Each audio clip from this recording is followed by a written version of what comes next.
Hey Earthlings, this is Melbourne Yatri here from down south Australia. As you have guessed from the name, Melbourne, one of the most beautiful cities on this earth. This following video is me sharing my experiences of trying to choose whether to purchase an existing house which has been built few years back, or a brand new house where I'm buying a piece of land and building a home on top of it. This is a standard disclaimer. Just to let y'all know, I'm not a financial consultant. I have no idea of what's your financial status. If you really are looking, for some advice, which you have to go ahead and use it, or consider it, you got to know that you have you know evaluated all the options out there in the market, discuss with your friends and family. You have read all the product disclosure statements from the financial product provider, and yes, definitely do have chat with a license holding financial consultant or a certified mortgage broker or a bank lending agent.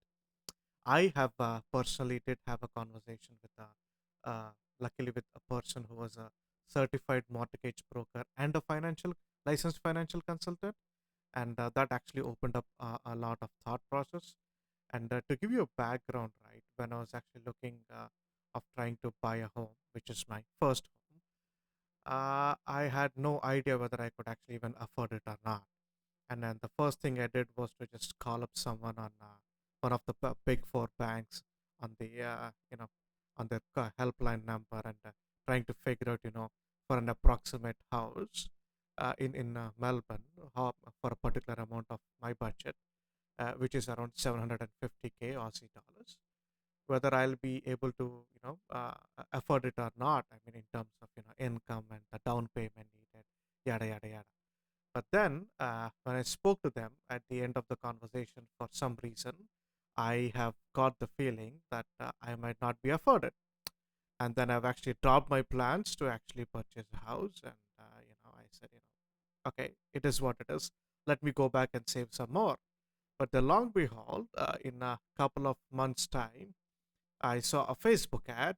Obviously, Facebook does all this, targeted ads, and when they do that, and since I was searching about, new homes or existing homes which are actually for sale in Melbourne in multiple suburbs, I got this ad of of a company, and advertising that they built new homes, and these are actually in the affordable range. Now, as you all know, affordable is a very relative term. For some people, a six-figure number or a seven-figure number is actually affordable, and for some, it's not. Okay, so it is what it is. So then I just thought, why not just ring them up and have a chat? And through that particular, what you call a builder, a bulk builder, they've actually got in touch with me. This particular gentleman, who was both a certified mortgage broker as well as a financial consultant, a licensed financial consultant, and he opened up and my mind a lot, and he actually gave a lot of ideas to us, to me and my wife, saying that say, look, it's not as what you call black and white as they actually put out in websites. It's very what you call, it's very subjective to very each individual's financial situation, and where they are in life, and that basically translates to what kind of a house that you can afford, and that basically translates to which suburb that you can go ahead and actually look for houses, and so on and so forth. So yeah, I would definitely encourage you to go ahead and have a chat, and definitely do have a chat with the bank lending agents. I did have a chat with a couple of them, and they're absolutely amazing. They give you a wealth of knowledge, especially how the loan process goes across, what kind of documentation they look for, how do they actually evaluate a person's financial status before declaring whether they could actually get a certain amount of value for a home, or whether they can afford a particular home or not. Generally, the calculators there on website are more of a guideline. That's what has been my own experience and opinion. I would always encourage people to actually reach out and have a conversation, and and sometimes one conversation can change your thought process, and and onset you on a path of purchasing your first home. So yeah, I mean, so yeah, this is a general disclaimer, and then let's get on. Buying a home in Australia, first home buyer. I'm a first-time buyer, so this is my opinion about the how I've gone ahead and made the decision of what kind of a house to buy. I'm just sharing my own experiences. So look, your experiences could be a bit different. I hope all the best to you. When you are going out and looking for purchasing a house, obviously you're looking for a budget. You're trying to look the type of the houses which are about there. So, some people want to go ahead and live in apartments. Some want to go ahead and live in, detached houses. Some people want to live in acreages. Some people want to go ahead and live in townhouses. But you have to basically go out and see and have a feel, how these houses look like, and, what kind of house you want to live in. And at the same time, there is a budget, right? I mean, you obviously, everyone wants to dream about an unlimited budget, but then, this is harsh reality of life, and everyone lives on a budget irrespective of what they earn. So there is an amount of money that you got to put. So the way I have actually achieved, or I've actually put across my budget number is, I have made it a combination of my existing rent that I'm paying, because I'm currently renting, and a portion of my saving, not 100% saving, just a portion of my saving that I can actually go ahead and contribute towards my home's monthly installment, so that I can go ahead and actually afford a house. But then later on, when I met a certified financial consultant, and sorry, a licensed financial consultant, and a certified mortgage broker, uh, I guess that was not the right way to do it. The right way to do it is because every bank has their own criteria. Most of the banks have some amount of common criteria under responsible lending law. That's what I was explained. Don't quote me on it. Go ahead and Google search and read about it. Called as responsible lending by the banks, especially when it comes to home loans. So there are some criterias there, and based on how our income is, and how regular our income is, and what kind of income we are getting, and then how many earners are there in our home, and how has been our expenditure pattern, the banks actually determine how much they can go ahead and lend.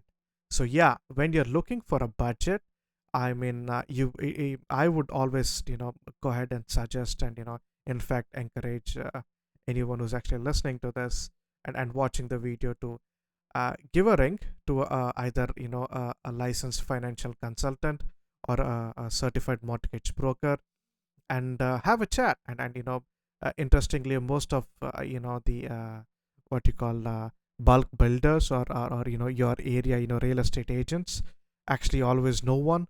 So even if you call up, if you're renting, and you're renting through a real estate agent, you could always call them up and ask for contact details. Most of this bloke are very friendly. They either ask you to come to their office, or they come to your home, or you can catch up in a coffee shop or some place, have a discussion about your situation, and then they will let you know of how a bank looks like in terms of affordability and stuff, and they'll tell you what kind of a budget you're supposed to look for.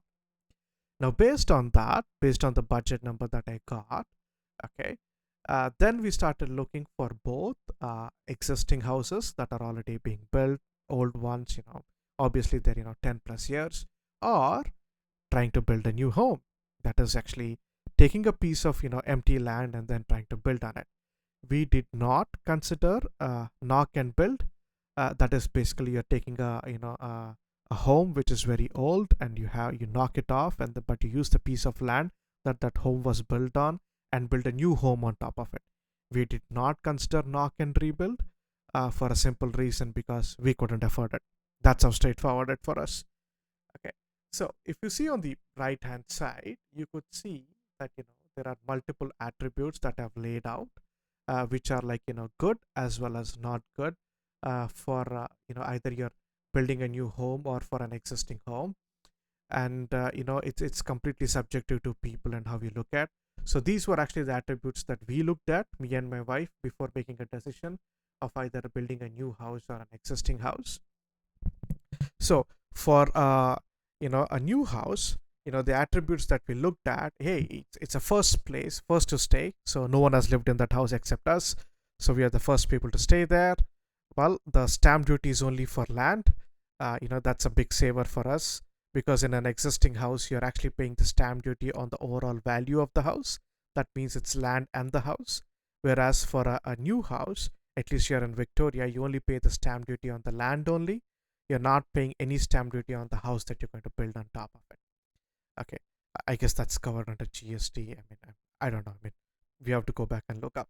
Okay, so that's one thing, and that's where we have saved, and I'll show you some calculations of what it straightforwardly saves. Similarly, it's actually you can choose your own design, you can choose your own layouts, and you can actually, based on your needs or desires, you can actually add on stuff to those layouts.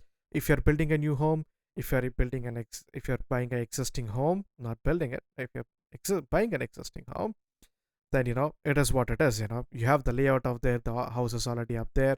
If you like it, that's fine. If some of you are very enthusiastic to buy a home and then do renovations, well, good luck to you. That's basically your choice you're making. And that's how it is, right? Now, whereas an existing home, we have something called as phenomenon called as houses settled. What it means is people have lived in the house, and all the nitty gritty small repairs, like the doors not properly closing or the cupboards not properly closing, the appliances working, that has all been done by previous owners. So most of the house is gel well and it's working properly. But whereas in a new house, it takes anywhere between 6 months to a couple of years for this to happen. But any decent builder, whether it's a small local builder, a boutique builder, or a large bulk builder, they would actually go ahead and and repair them up for you, most of the times without any cost, because that's part of their quality assurance. Now, what I understand is, as per HII's guide, at least in Victoria, we get a 7 years of structural warranty on the houses. I did see there are some bulk builders out in Brisbane, and there in New South Wales, and then in also in Perth, who have been offering lifetime warranty on their structural. That means they give a structural warranty for lifetime. Uh, Obviously, I think there would be their own writers actually coming with that. Uh, and then some of the other bulk builders or boutique builders or local builders give their own relative warranty. But I think the base norm is you would get a 7 years minimum, what you call builder's warranty above there for the structure. Whereas in the existing house, you don't get any of that. It is what it is. That's the house. So you got to completely depend on your inspection, a bit of a guesswork, and a know-how to know the house is good or not, or how much amount of money that you got to put in for renovations or repairs. And yeah, and this is where I want to highlight and give a tip that if you are serious in buying existing houses, once you narrow down on a couple of houses or 3 houses that you want to seriously looking to buy an existing house, please do go ahead and pay for the building inspector to make a thorough inspection. Every dollar and cent of that is actually worth. And these guys do a thorough job. They give you a very, very detailed report. In fact, you can Google for a couple of YouTube videos of some of these guys showing how they go ahead and do these kind of reports and inspections. And I mean, it gives you a valuable amount of information in that house, and it is actually a decision maker in whether you're going to really bid very hard, or really go behind and then get that and give very solid offers and getting that house or not, whether you want to buy that house or not. Okay. Then next, moving on, the other attribute is and some people subjectively say it's not a good thing, is wherein when you're buying when you're buying a brand new houses, or when you're building new houses, it's mostly newer estates. The older estates have very few empty blocks that you can go and buy on. Yeah, sorry, that's a bad hiccup. So that's where it is. Whereas the existing houses are mostly there built up estates, and these are old estates. So some people love living in older estates because of the conveniences and the community around. Some people like living in the newer estates because it's a newer community, and you get all these new amenities. But it takes time to form. But it's a lovely community above there, nevertheless. So it's a completely an individual taste, and that's where it is. For us, it was personally the newer estates were not of that liking. We preferred actually an existing estate. Okay, uh, it's just our choice. And then yeah, I mean, these were the actually attributes of that. And more in one of the other interesting thing is, if you're building a new home, most of the builders, especially the bulk builders, would not actually add landscaping and additional finishings like, sometimes the concrete driveways or your side yards, or decking to the backyard and stuff. Those are not part of it, the build. And even if they actually, if you ask them to include, they would be expensive, definitely. If boutique builders and the smaller builders, it's actually a bit different for them. Many of them are willing to do. Some of them will upfront tell you, might go ahead and hire someone else. You can get it done for a much more economical price. So yeah, I mean, and that's there with when you're building a new home. Whereas for an existing home, most of the existing home, because someone has already lived in it, somebody has already spent money and got the job done, you might be already having a full-fledged landscaping done, and you might have having a beautiful deck in the bath, in the back, not a bath, but you might be actually having a spa.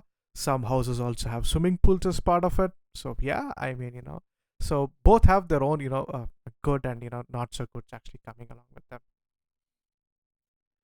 Here I'm giving you a typical example. This is very closer to my situation. So my budget was roughly around 750K. That's what I could actually afford. And this is based on the conversation I had with a wonderful gentleman who was I think a licensed mortgage broker, as well as a certified, sorry, I always keep saying this wrong. I think it's a licensed financial consultant and a certified mortgage broker. Well, if anyone knows what's the right way of calling it, please do drop it down in the comments. I'm very happy to learn. Yeah, I mean, and that's what he told me. And then, I went back to a bank. I spoke to a lending agent just to, cross verify it. They have said the same. So then I've gone ahead and started looking houses for around 750K around the suburbs that I was actually thinking to live around, me and my wife, when I say I, because we both treat each other as the same. So there, then we started comparing, if we go ahead and, in the same suburb, if we buy an existing home vis-a-vis, buying a piece of land and then building on it, how it's going to look like. So one of the key things is when you're buying an existing home, okay, that's the price, right? That's the price for the house. That's it. I mean, you, as long as you agree to a price through either your real estate agent or through the seller's real estate agent, then that's the price. And you don't have two different prices actually for it. So that's what I call it as cost of house up out there. Then, but when you look at the case of building a new house actually, so you got to first buy the land. So you have a price for the land. So an approximate price for the land that we were looking for was around 450K. Obviously, we were looking for much lower. We started looking at 350K, and then, try to go slowly, 10 to 20K higher than that, because we want to be absolutely below our budget of 450K, because obviously we couldn't get more than 750. So there we go. Whatever we could save on the land, the thought process was we could go ahead and invest in actually the home that we're going to build on top of it, right? The house we're going to build on top of it. Okay, so that's where it is. So when you're building a new house, you got to understand that there are two transactions here.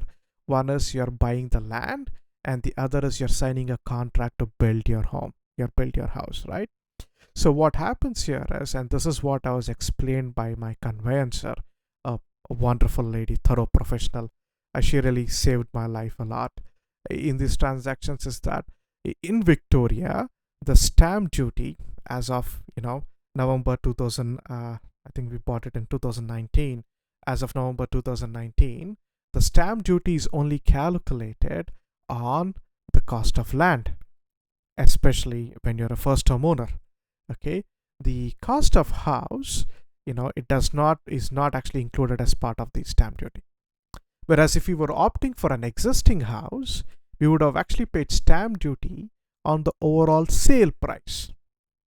And that's where, if we see that the amount of government stamp duty that we were actually getting for an existing house, which was valued at 750K at a sale price, was 42,164 Australian dollars. Whereas the government stamp duty, and by the way, these are approximate. You always have to go back and approach the state revenue office to get the exact numbers. So you can call them up, or you can hire a conveyancer who could go ahead and get the job done. If you ask me, in my personal opinion, please hire a conveyancer. They save your life literally in these transactions, and I'm telling you, they ensure that you do the correct thing and you abide by the law. You don't want to go on the wrong side of the law when you're trying to buy your home. Let's be honest about that. And if you're going on the wrong side of the law, you're watching a wrong YouTube channel, mate. Go watch someone else. Okay. So having said that, uh, yeah, this is where you get a lower stamp duty, government stamp duty, approximately 20,362, if you're going ahead and building a new home, because this stamp duty is calculated on only the sale price of your land, and the cost to build your home is not added as part of it. Now, definitely you have conveyancing fee, and that's actually common most of the times. These are standard rates. Let me tell you, conveyancing fee does not change on almost like 99% of the cases based on the value of your house. It's not linked to it. It's a standard fee they charge, and they give you a very good service as long as they're a decent, genuine conveyancer. Okay, and then you have bank fees. Now, this is if you go ahead and go for a mortgage. If you're a very rich person who can actually buy it off with full cash, mate, what are you doing? Why are you watching YouTube, man? I don't know. Maybe you're watching it for fun. Anyway, but this is basically for average Joes like me who basically go to a bank, borrow money, have a mortgage throughout their entire lifetime. So we got to pay bank fees, and then I'll show you as an example, because I do bank with multiple banks, but for my home loan I've actually chosen Commonwealth Bank because that's how it worked out for me. For all of you, it could work out in multiple different ways. Some people go to boutique banks, some people go to different things to go ahead and do it. So yeah, as I was saying before, right, once you have conversations with these financial consultants and mortgage brokers and bank lending agents, you could make the right decision where you want to go. I went to the bank, and this is my bank fees, which is above there. And yes, I have lenders LMI is nothing but lenders mortgage insurance.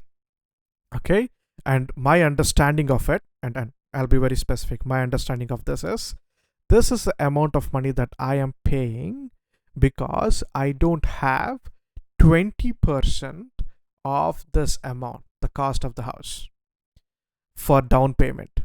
So I don't have 20% of 750K as a down payment to go ahead and borrow the rest of the amount of loan. I only have 10%. So I am paying LMI, and this LMI protects the bank. It does not protect me. At least this is what the understanding the bank gave to me. If any one of you understand in any other way, please do drop it in the comments. But our understanding is that this money which is there for LMI actually protects the bank, not us, in case of something happens with this particular loan. Okay, so this is like an insurance that the bank is actually taking vis-a-vis lending this much amount, or whatever is the amount of money they're going to lend to me, and we are paying for that insurance because we don't have a 20% deposit. Now, a lot of you could say, hey, why don't you go ahead and save money so that you can get your 20% of deposit? Well, mate, I'm not that rich. I just need one home to live in. So there we go, right? I could save up to 10%, and that's all I could save. So I'm taking the plunge by paying the LMI. Now, if you go ahead and plug in those numbers, you would see, including the LMI, lender's mortgage insurance, the total subtotal cost for that you would be incurring, okay, for an existing house is around 59,259 as per our current calculations. But whereas for if you're building a new home, the total cost that are actually coming, okay, is around 37,457. Okay, and you have a property of 750K, let me remind you. So this is a cost over and above the cost of your the home that you're having. In an existing house, it's the selling price of your house. I was estimating 750K. And if I'm building a home, I'm saying I'm going to stick to my budget, and it's going to be 750K in both the cases. Then the cost of property that's going to come up for me for an existing home ends up being 809K, 259. Now, when I do a down payment of 10% for it, it's around 80,000 change, roughly, let's call it 81K. Now, if I'm doing down payment of 20% while borrowing money from a bank, Okay, in that particular case, I'm not subjected to the LMI, and then my overall amount of 20% down payment would look like 158K. Now you see the reason when I was saying I only can afford 10%, because obviously I don't have this much amount of money with me. In fact, I had lesser than this when I started looking for houses. Whereas when I'm building for a new home, okay, the overall cost of the property ended up being 787K, okay, change, and the amount of down payment I had to give was only 780K. And this was very close to the amount of money that I saved up at that point of time, which was roughly around 75K. But then if I had to, avoid LMI, I need to have a saving around 154K. And yes, I did not have that much amount of money, obviously. So yeah, I took the LMI, took the plunge, and I moved forward. So hence, you might have already known by this time the answer for my or for our selection for me and my wife was to go ahead and actually build a new home. So what we did was we have said no, we want to actually have a detached house. We want a house by its own, and not conjoined with anyone. We are fine with either a newer estate or an existing estate. We got very lucky. We got in an existing estate. It's an older estate. It's like a 20-plus-year-old estate, and we were able to find a piece of land which was actually empty. And then the attributes that really influenced us was a builder's warranty. Yes, stamp duty on the land only. That was a very big decision maker for us because we saved money right above there.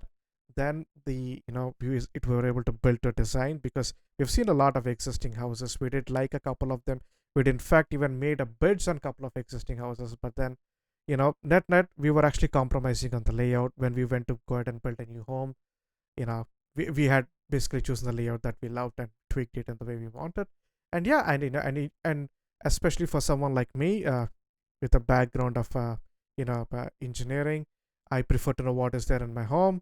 Even if you don't have a background of engineering, if you're someone who's inquisitive, who wants to know what is there in the background, then you always want to know the details, who enjoys understanding details, then yeah, you know what is there in your home.